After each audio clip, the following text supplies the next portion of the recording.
do this. That's all right. You're right. Right. Yeah. Welcome to my show. I'm Barrie-Louise Switzen. The program is The Woman's Connection. My guest is Mary Ellen Siegel, and she is founder and president of Fiscal Plus. Mary Ellen, thank you so much for joining me.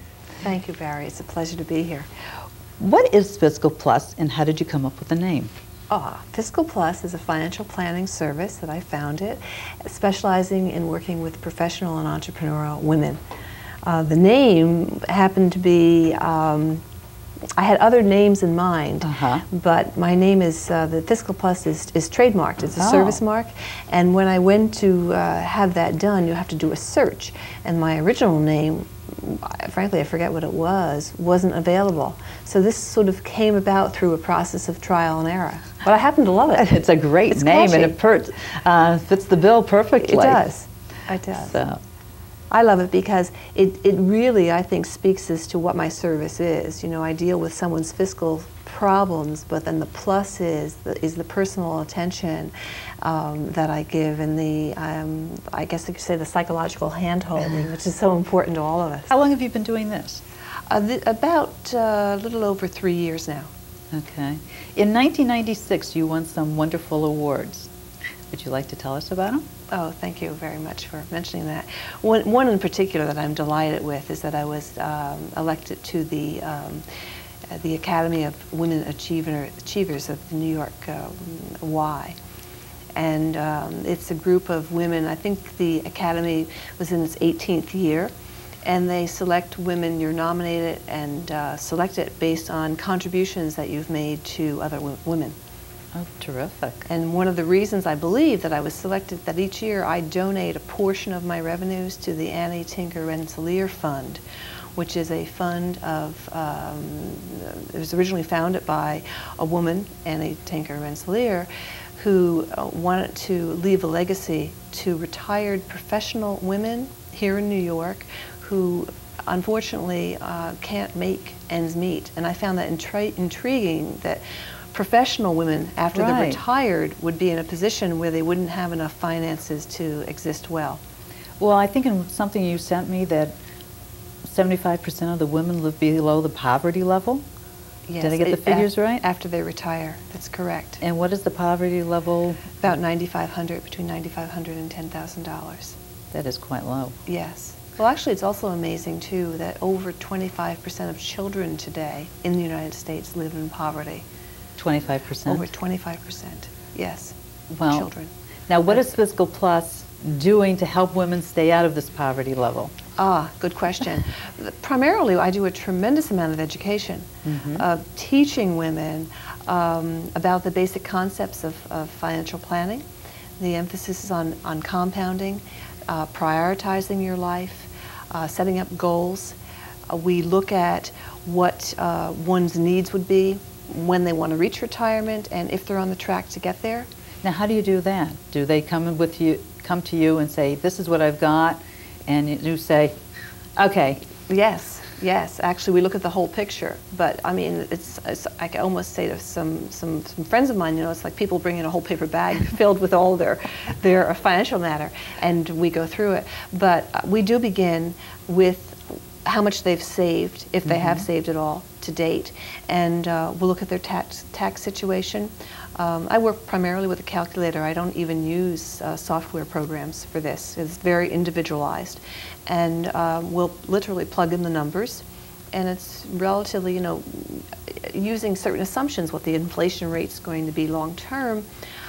You can come up with a pretty good idea of what one's needs are going to be, and then you more or less work backwards from there, what they have today, and then you say what's the gap, if there is a gap, and what you need to fill in. What you need to fill in. Now, what's the age range, basically, of the women that come to you? The majority of my clients are in their 40s and 50s, although I can tell you that my youngest client is 23, which is wonderful, and I encourage anyone who's in that age range to really begin to think about planning financially. My oldest client is in her 80s. Oh, that's beautiful. Yeah. Well, what would you really deal with her for? I mean, not deal with her, but what would you plan for her besides long-term care? Long-term care, estate planning in her particular case. You know, she wants to, her husband no longer is alive, and she has a number of grandchildren. Also, she was in a situation when she came to me where all of her funds were in CDs, which is not unusual for not only elderly women, but for a lot of women because they're afraid of taking risks. But if you have all your money in CDs, you run the risk of outliving your funds. So I didn't realize that. Oh, sure, because it's a fixed amount that you're getting. But you still get your interest. Yes, you do, but you pay tax on your interest. So if you're in a high tax bracket, it's very possible that you're not going to keep pace with inflation. Now, what can a person do to kind of say, okay, can they analyze what they've got in their own portfolio and say, okay, I need this, this, and this, or is this something that people really need help with, or they don't realize they need help with, so they come to you, or they should come to you? Was I clear on that question? I think so. It's a combination, really. A lot of people truly, I say, are blocked in this area.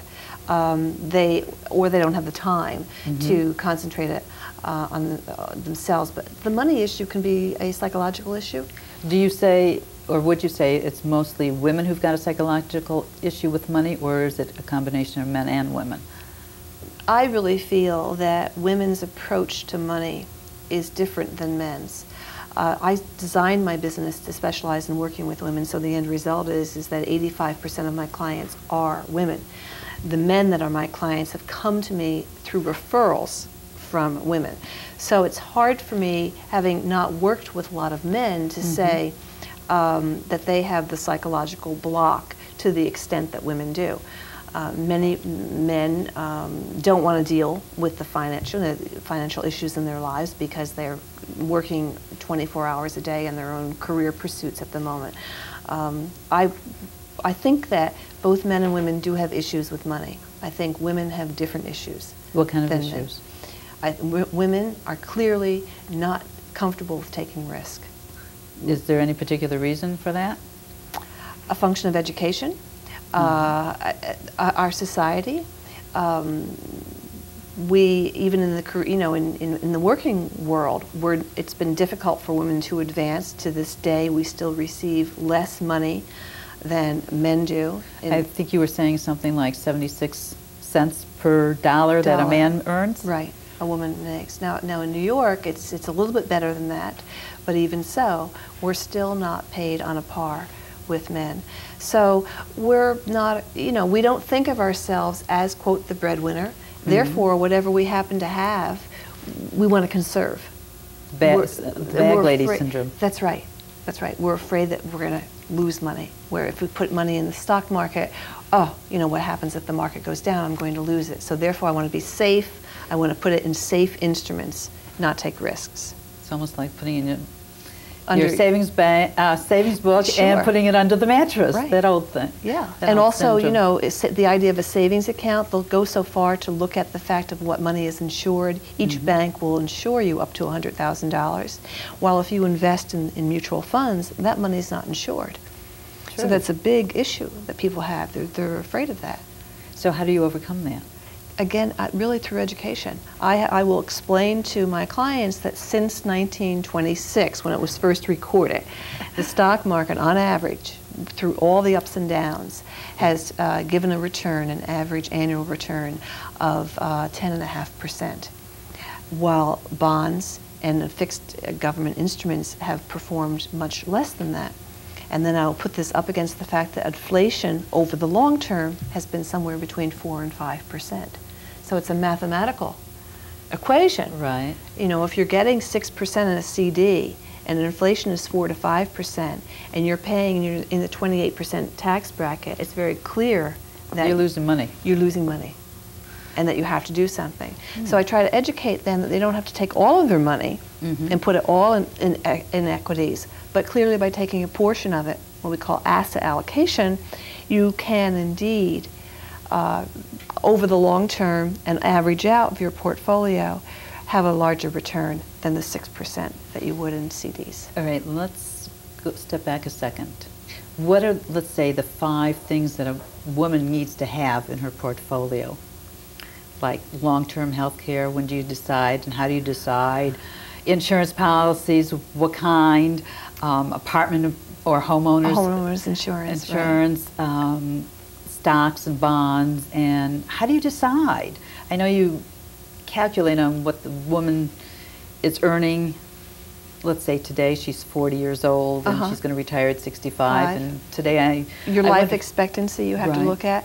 Clearly, to answer the original question of long-term care or disability or the types of insurance, that's what you call, all falls under the umbrella of risk management. And you look at how much you have already conserved in assets, and you really weigh that against your health, the family health situation, your life expectancy, and you put that all in the mix, and then determine when you should purchase long-term care, if you should purchase long-term care, when you should.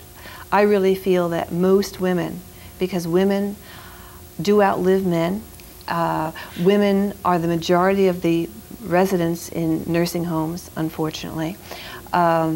Women are the caretakers that women should, in the early years of their lifetime, relatively speaking, meaning like in their late 40s and early 50s, is a perfect time to think about long-term care insurance. When it's cheaper. Of course. It's incredibly inexpensive at that time, and then you're locked into it. So I encourage my clients to look at that. We're going to take a break right now, and we'll be right back. What are you going to take? Algebra. Algebra. Algebra.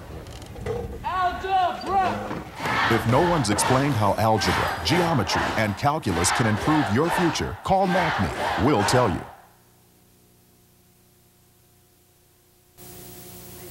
Put it together. You're watching The Woman's Connection, and I'm Barrie Switzen, and my guest is Mary Ellen Siegel. How do you select a long-term care provider?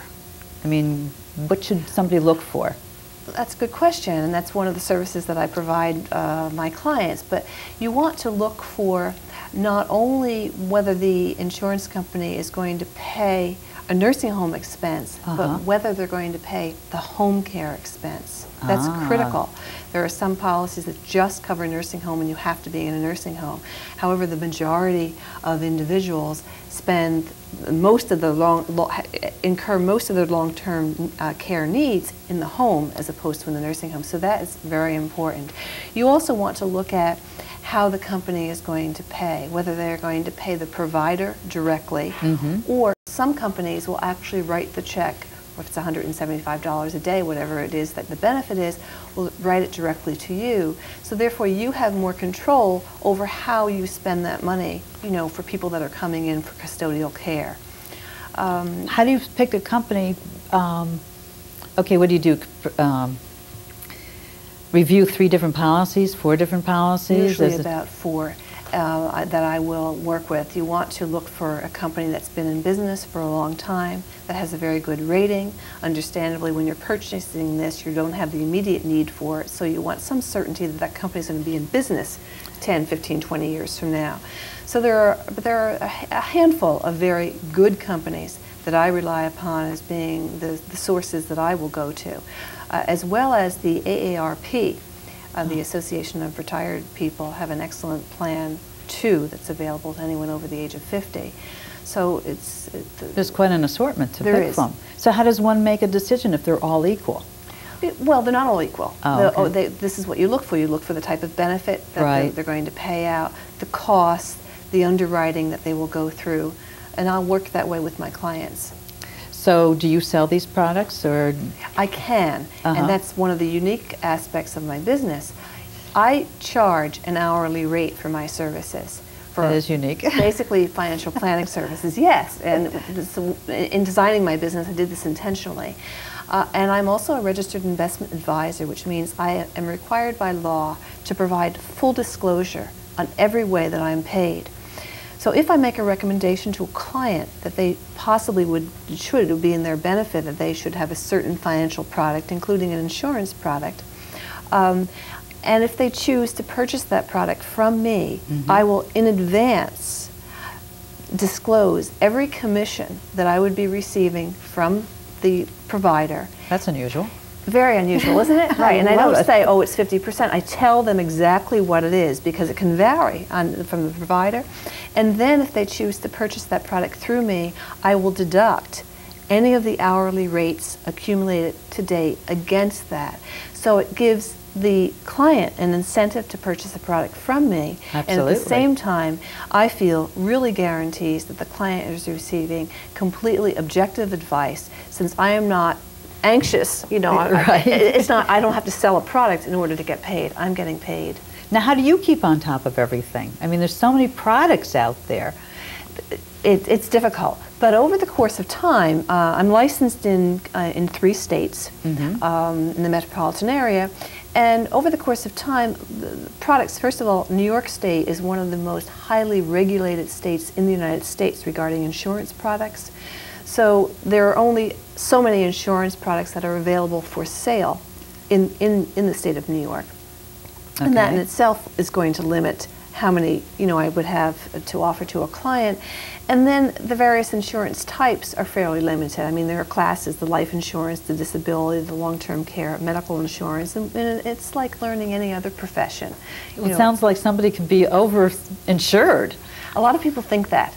And I feel that one of the problems in our society is that we are very much conspicuous consumption-oriented, very consumption-oriented. We don't teach early in the game, meaning part of the basic education system is not about financial planning and not about taking responsibility for yourself. So people tend to think of insurance as something of, oh, you know, I have to have it, but I resent having it, so therefore I'm going to see if I can get away from it.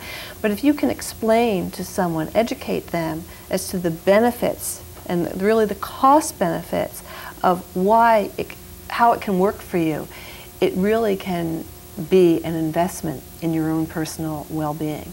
Now, you teach courses about financing? Yes, I do. I'm fortunate to be to teach in the spring of each year at Marymount Manhattan College in New York, it's a 6-session course on the introduction to financial planning. And then in addition to that, I also lecture in companies, at associations, women's groups on a regular basis. I try to do a lecture a month. Now, at your classes, do you have mostly men, mostly women, a mixture, and what do you find the age group? That's a very good question. The most recent course that I've been teaching happens to be about 60%, 60 to 65% men, and that's the first time that's happened. Up until that point in time, it's been the majority have been women that have taken the course. Age range is across the board, from early 20s to all the way up into their 70s. Married, divorced, widowed, every type of life situation is in the class. Now, what are the prime things a woman should have in her financial package? Okay, life insurance? If there's a need for life insurance, and that, what I mean is if there are children, so if a woman is still taking care of her children, if she's a single parent and providing for children, that's important. If there are estate planning concerns where there are going to be heavy estate taxes, may want what they call survivorship insurance. So that type of insurance, life insurance, could play a role. Clearly, disability insurance. And this is insurance that protects you if disability, a lot of people think of getting hit by a bus and losing both arms and really being totally disabled.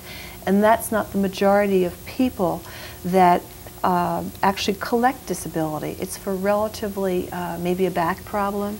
If you've had a skiing injury, you're undergoing some type of therapy, maybe a short-term nervous disorder.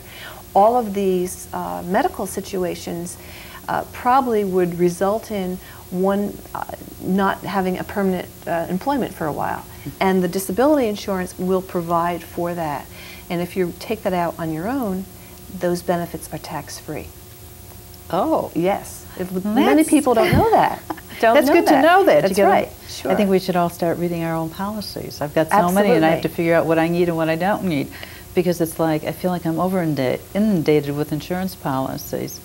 That's one of the things that I will do. I will, in part of the service that I provide, will read each of the policies that they may have, and then make recommendations. You know, some people could be overinsured and not even aware of it, or they could think that they have a certain protection, and they don't have it. Now, I'm not sure how to phrase this question here. How much should a woman be worth before she starts looking at her finances? Seriously. That's a very good question. A lot of people think that they need to have, you know, so many hundreds of thousands of dollars otherwise, and that's not the case at all. Both, I would even venture so far to say that someone who's not necessarily making a lot of money clearly has a need for my services, more so than someone who's making a lot of money. Because? Because of the fact that they need to be aware of how to most effectively conserve what they have, to take advantage of every possible tax, you know, situation, right. To understand about saving as early as possible, to understand taking risks, you know, not having your money in a savings account or having a smaller portion of the savings account. That's important. While the person who's heavily, you know, endowed with assets, which is a wonderful position to be in, you would be surprised how many people don't do basic estate planning. They don't have wills. They would have all their property titled incorrectly, so that if they did die, their family and heirs would be burdened with tremendous estate taxes. Wow. Right. And there's like... Don't know that. Yeah. Or if you're going to be approaching retirement, you could be faced with penalties of taking excess distribution penalties from taking over. Right now it's $155,000 a year that you can take out of your IRA. If you take out more than that every year, you're penalized. Well, there's ways in advance to prepare for that. We're going to take a break right now. Okay. I'm anxious to hear more about this. I want to know what financial magazines I should be on top of reading. I get so many magazines. We're going to take a break, like I said. Mary Ellen, thank you, but don't go away. We'll be right back. Sally wants to be a surgeon someday. Maybe she'll operate on you. Now, would you like a free booklet of simple ways you can help improve her education? Call 1-800-96-PROMISE. You're watching The Woman's Connection. My guest is Mary Ellen Siegel, president and founder of Fiscal Plus. Mary Ellen, what magazines should I read to keep on top of things? There's so many periodicals out there. It's like, how do you know which one to read? Well, I will tell you what I read, okay. All right? Because you're absolutely correct. I will read the New York Times every day on the business section. I will read the Wall Street Journal, not daily, but the most important one to me is Friday, because they'll give the money and investment section gives you a roundup, so to speak, of the week's events and returns on the various mutual funds, which I like to always keep on top of. Smart Money Magazine, I mean, here we'll make plugs for various magazines. Smart Money Magazine is wonderful. There's a wonderful publication that very few people, I think, know about. It's published by Money Magazine called Retire with Money. It's a never monthly. heard of it. Right. It's like a newsletter, but it's a 4-color newsletter. Fabulously informative for anyone who's thinking about retiring or are already retired in tips. Forbes, Fortune Magazine, I enjoy very much. That would be basically it. That's enough. Yeah. There's also an awful lot, by the way, on the internet. And it's tremendous. All you have to do is just go look at, check out all the financial areas, financial titles. That's fabulous if one happens to be, cruising on the internet. I know, you can get over-inundated with the internet.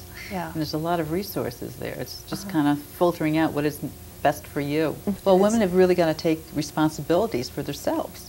I know. And it's like in a career and in their financial world. And we have to get over it. I think the younger women today are much more attuned to finances than women of the 50s and 60s. Yes and no. It's also interesting. I have a client who is in her mid-30s, and she's, has a career in the financial world. She's, a professional woman. And she came to me, never having saved any money at all, really sort of overlooking the 401k options at her business, a little bit in debt, carrying credit card debt, Right. which is terrible at 18%. And she actually said to me that she, and dressed really well, that she spends all of her money on her clothes because she is looking for Mr. Right. Is she finding him? Not yet. I mean, a lot of men now are looking for Mrs. Right, you know. But that's rather startled me, because I thought that that women today, you know, younger women, were beyond looking for someone to take care of them. And I think there are a number of women that exist today that clearly are operating from that point of view. Some things change and some things never change. Right. And unfortunately, time is up. Oh, Mary Ellen, it's been wonderful. Well, I'm thank so you. glad Thank to you. have you. I've enjoyed it so much, Barry. Thank you. Thank you very much. Time flies so fast. It does, it does. And thank you for joining us. If you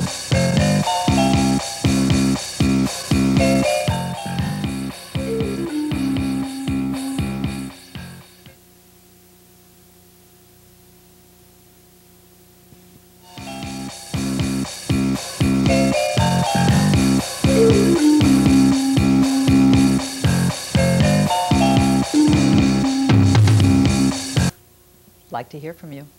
Mary Ellen, thank you so much again.